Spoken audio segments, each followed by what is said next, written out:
What's up, guys? Welcome to Daily Dose of Reddit. This is your host, Zach, and today's subreddit is r/IDontWorkHereLady. This story's called, "No, Strange Angry Man, you cannot have my room key." So this literally just happened. I'm on mobile and hyped up since this just happened, so apologies for formatting and grammar. I'm in Vegas for the weekend with friends. I have work on Monday, so I'm flying out tonight, and my friends are staying one more night. We were in a big group, so we booked a 3-bedroom suite. It was 4 p.m., and I went back to my room to pack up and head to the airport for my 7 p.m. flight. When I get back to my room, there's this 40-ish-year-old dude banging loudly on the room next to mine. The cast is Butthole Dude and me. "Hey dude, what's up? You okay?" "I lost my room key, my buddy's passed out." "That sucks, but I'm sure the front desk can give you another key." "I already tried that, but they won't give me my key because my name isn't on the room." "Ouch, that sucks. Good luck." I unlock and enter my room to start packing. About 30 seconds later, there's now someone pounding on my door. I'm trying to pack, but I go answer. What a shocker, it's Butthole Dude. "Hey dude, what's up?" "I know you're busy, but can you let me into my room? It's right next door." "Huh?" Confused face. "My room. Let me in my room. Mi habitación, por favor." "What?" Even more confused face. "Habla inglés?" "Of course I speak English. I was just talking to you in the hallway a couple minutes ago." "So why won't you help me? You have to clean my room next, so why don't you let me in now instead of giving me a hard time?" At this moment, I now realize that he thinks I'm housekeeping.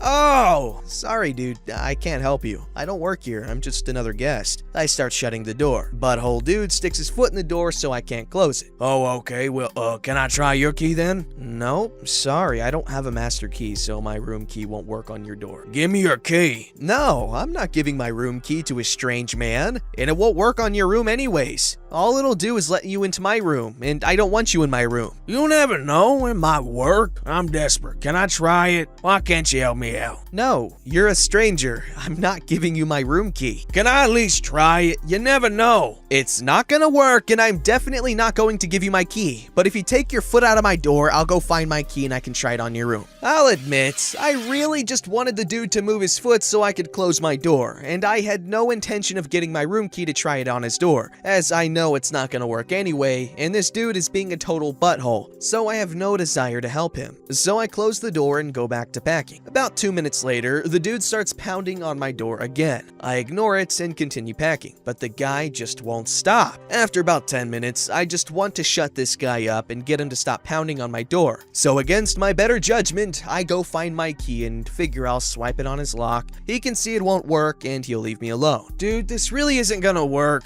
but I'll try my key. Just please promise me you're gonna stop pounding on my door." "Took you long enough. What were you doing in there?" I ignore his question, go up to his door, and swipe my key. What a surprise! The lock blinks red and the key doesn't work. "See? My key doesn't work on your room. Now please, leave me alone." I turn to go back to my room. "Try it again." "It's not gonna work. Rooms are individually keyed at hotels." I dart around him, slip my key in the door, and manage to close the door before he can follow me in. Butthole Dude now goes back to slamming his fist on my door and is now yelling, "You dumb freaking coder! Let me in! Let me in! Open the door, bench! Freaking open this door right now!" At this point, I'm terrified. I call security from the room phone and they promise to send someone up. I finish packing while the banging and screaming continues. Luckily, the 3-bedroom suites are 2 stories, so after I finished packing, I went downstairs in the room and I was able to escape from the downstairs entrance without Butthole Dude seeing me. I'm now in a car headed to the airport and my friends are headed back to the room. Hopefully, security has gotten rid of him by now. Sorry I don't have a better resolution or any details for you all, but I'll update this if I hear anything from my friends. You know what they should do at hotels? This is a really bad idea.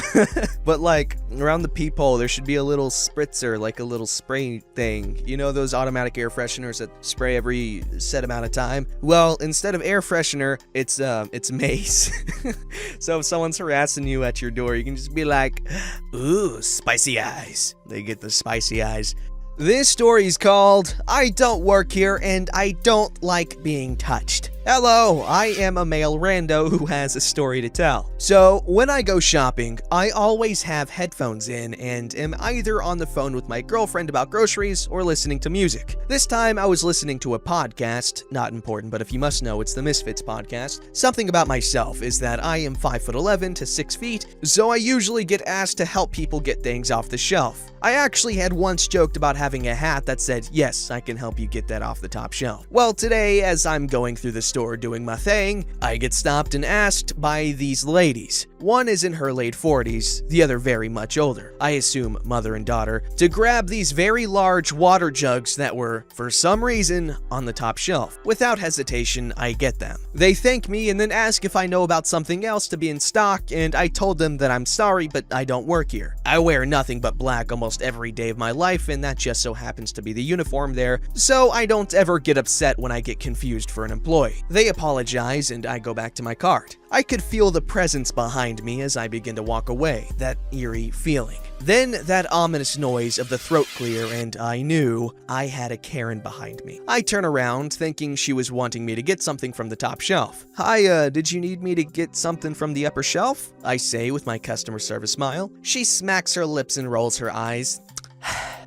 No, I want you to go in the back for me and get me some more of these. She then holds up some cake mix box. "I'm sorry, ma'am, I don't actually work here." Don't lie to me. You're in uniform and just help those Mexicans. The least you can do is help me get some cake for my church sale. I think to myself, this really can't be real. "I'm sorry, ma'am, but I really don't work here. I just understand that I'm tall and I can reach the top shelf." I turn my body around, but I still have my face turned towards her as I go to finish speaking. "Have a good day." I then begin to walk off. Hey, don't you walk away from me. She grabs my arm and pulls me towards her. You show respect to your elders, she says as she's still gripping my arm. Something about me is that I have very, very little tolerance with people touching me without my permission, especially aggressive touching. "Ma'am, I'd advise letting me go," I say to her, my smile gone, and the lifeless cold look I give when I'm angry. She looks disgusted at me and raises her other hand, which looks like she is going to hit me. Don't talk to— I cut her off by grabbing her hand that she has a hold of me and began squeezing. I said, "Let go." She looked ghost white and backed away. "I do not work here, but I do believe the gentleman behind you does and can help you. Don't ever touch me or anyone else again." And I begin to go forward once more. I hear her scream at me that she is going to tell my manager, who is passing by to talk to the guy I had pointed out, and looks at me. "Sir, do you work here? I don't recognize you." I put on my smile again. "No, ma'am, I don't work here, but I can understand why you think that." And I begin walking to the checkout. She just went to the hard woman behind me who is screaming about me being fired and tries to calm her down. I check out and head my cart, and I notice a man about the same age as her just relaxing and having a cigarette, letting out alongside. "Long day, bud?" No, not really, but some guy just pissed off my wife, and I'm glad that I don't have to go in to try and thank him for the long car ride home," he said with a smile and an obvious sarcastic tone. I chuckle a bit when I turn away to make the obvious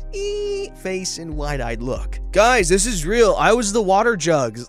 I'm kidding. I'm not accusing this story of being fake. Don't flip out at me. No, this is a funny story. You know, water jugs and old women. My two favorite elements of any literary piece.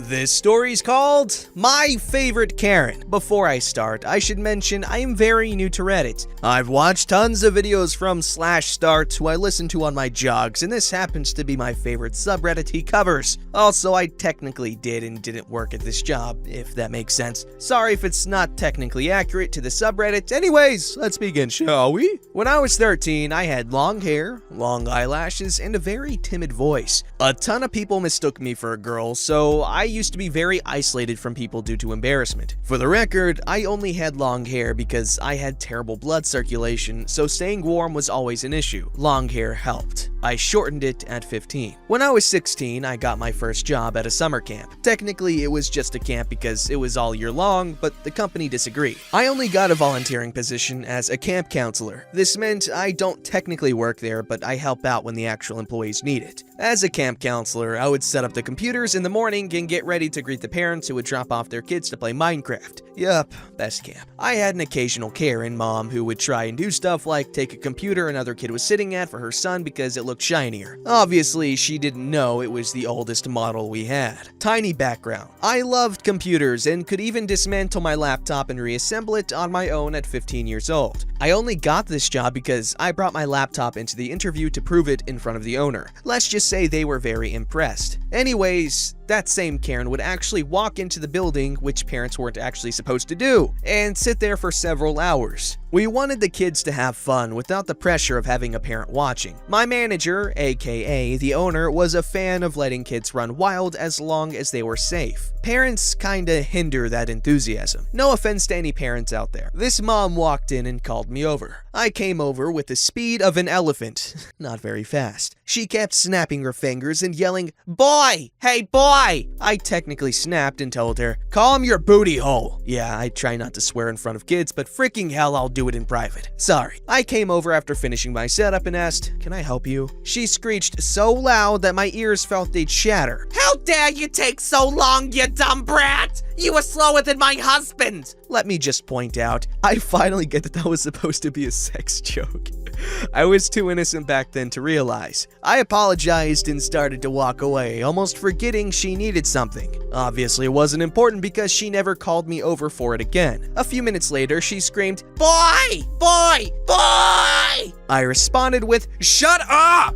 To which she looked shocked. I walked over and was done with her BS, so I pulled up a picture on my phone to silence her. It was me with long hair and a feminine figure. I told her the best lie I've ever told. "I'm a girl, so shut up!" She smiled and said, "How cute! You actually look like me when I was younger." I cringed so hard. Nobody wants to be told they look like a hellspawn. Anyways, it turns out she was sexist against men. I told her I didn't work there and her attitude made me want to quit. If she wanted something, she needed to ask, not scream. I didn't technically work there, but I helped 3 days a week for about 12 hours total. She never apologized, but told the owner to give the young lady a job. Let's just say the owner kept my secret for a small fee of babysitting his son. Technically, I offered, but it still felt like blackmail. Haha! I actually got hired for a few dollars more than minimum wage. Probably because I got the Karen off my boss's back and saved him time. Time is money after all. In the end, she treated all the employees much better after a while, but I never did get a chance to tell her I was a guy before I eventually left. That would have been epic. Side note, this Karen is my favorite Karen out of dozens I've personally dealt with for one reason. She chose to try and change. Not gonna lie, I was losing faith in humanity after the Super Bowl commercials that year, so this gave me a glimmer of hope. Plus, she was gullible. That's a bonus. This is a funny story.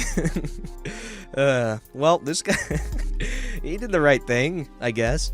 This story's called "Today I Floobity Doobity Up by Marrying My Cousin." Oh, I've been there, buddy. Obligatory first-time poster, and English is not my first language, be kind. This happened Friday/yesterday, and I feel the urgent need to share it with somebody, so probably you folks will like it. I met the love of my life in 2013 at a board game evening with some friends from university. We first operated greatly together while playing Risk, until she betrayed me in the worst possible moment, when she afterwards successfully argued to get me killed in werewolves for 3 times in a row. I just knew that she was the right one. After finishing our studies, we moved in together and decided to get married last year. Now, it's important to note that I'm from the upper north of our country while she is from the south. Also, both families are kinda shattered between several federal states, so occasions to meet each other's extended family are few and far between, and our parents only met each other 2 times before our wedding. The wedding itself took place on Friday. The formalities at the registry office, followed by a reception,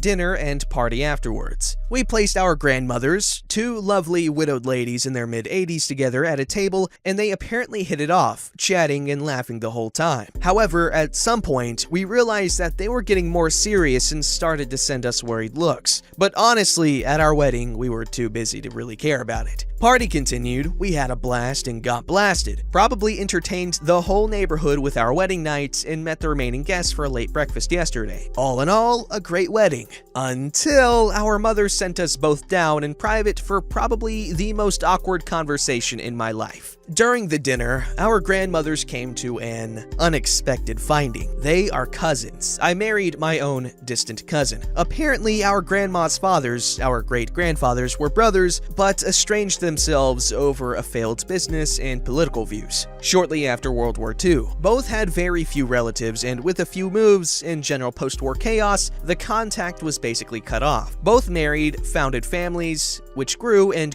had no idea about the relatives from the other side of the country. Until Friday. They realized when they found out that they grew up in the same city, and the other woman has the name of the once loved but long lost cousin. If calculated correctly, my wife and I are 12.5% blood related. Sadly, we are still not royalty. Okay, honestly, I don't think that's that much of a deal, really. People more related than that get married all the time, and obviously that's not really a justification, but honestly, 12.5%, I mean, everyone is at least a little related, so I honestly don't think that's that much of a problem. Don't forget to like, subscribe, and hit that bell to never miss an episode.